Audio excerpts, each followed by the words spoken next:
నమస్తే welcome to hit TV. భూ హక్కు చట్టం ద్వారా ప్రజల హక్కులను జగన్ ప్రభుత్వం హరిస్తుందని పాలకొల్లు శాసనసభ్యులు నిమ్మల రామనారాయణ అన్నారు.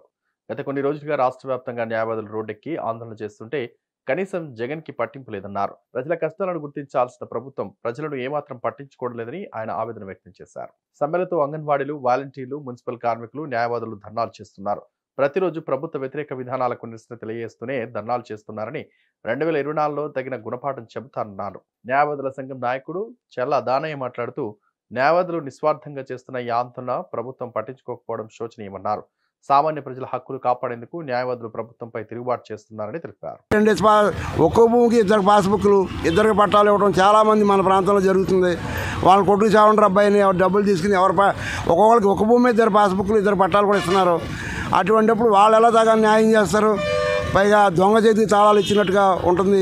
ఈ నల్ల చట్టాన్ని వెంటనే రద్దు చేయమని చెప్పి మేము న్యాయవాదులు రాష్ట్ర వ్యాప్తంగా ఉద్యమం చేస్తున్నాం. ఈ తులవ పణం ఇచ్చి లోకల్ కోర్ట్స్లో 553 కోర్టుల్లోనూ కూడా ఈ సమస్యలు పరిష్కరించుకునే రైతులు హైకోర్టు వరకు వెళ్ళి ఏం జరుగుతుందో హైకోర్టుకు వెళ్ళి మీకు ఖర్చు పెట్టుకుని ఈ చిన్న సన్నకారు రైతులు 10 సెంట్ల వాళ్ళు, 20 సెంట్ల వాళ్ళు, 50 సెంట్ల వాళ్ళు ఈ సమస్యలను పరిష్కరించాలంటే అది జరిగే విషయం కాదు.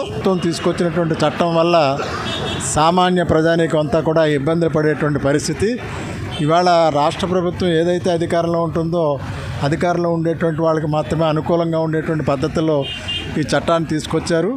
కోర్టులు ఇవన్నీ కూడా అక్కర్లేనటువంటి పద్ధతుల్లో సత్వర న్యాయం కోసం దీనికి ఒక అధికారిని నియమించి ఆ అధికారి తొందరగా పరిష్కారం చేస్తాడని చెప్తా ఉన్నారు.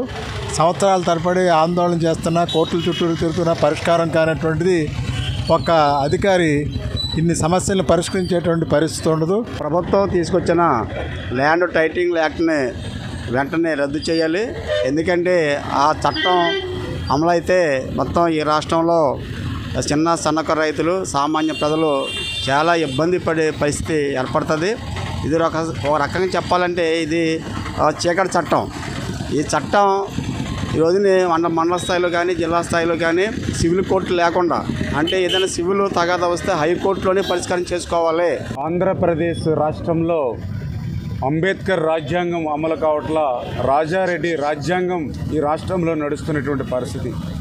అన్ని చట్టాలని కూడా జగన్మోహన్ రెడ్డి తన చేతుల్లోకి తీసుకుని ఏదైతే ఈ 4.5 సంవత్సరాల్లో ఏ రకంగా అయితే శాండు, మైన్స్, ల్యాండు, వైను దోచుకున్నాడో, లూటీ చేశాడో, అదేవిధంగా ప్రభుత్వ ఆస్తులు, విలువైనటువంటి కలెక్టర్ ఆఫీసులు, పార్కులు, భూములు ఏ రకంగా అయితే తాకట్టు పెట్టుకున్నాడో ఆ రకంగా ప్రభుత్వ ఆస్తులన్నీ కూడా లూటీ చేసినటువంటి జగన్మోహన్ రెడ్డి ఈరోజు ప్రజల ఆస్తులను కూడా కాజేయాలనేటువంటి ఆలోచనతో, ప్రజల ఆస్తులను కూడా రేపు భవిష్యత్తులో తాను తాకట్టు పెట్టుకోవాలనేటువంటి దురాలోచనతోటే ఇటువంటి ల్యాండ్ ఏదైతే టైటిలింగ్ యాక్ట్ తీసుకొచ్చాడని చెప్పి ఈరోజు ప్రజలందరూ కూడా భావిస్తున్నటువంటి పరిస్థితి.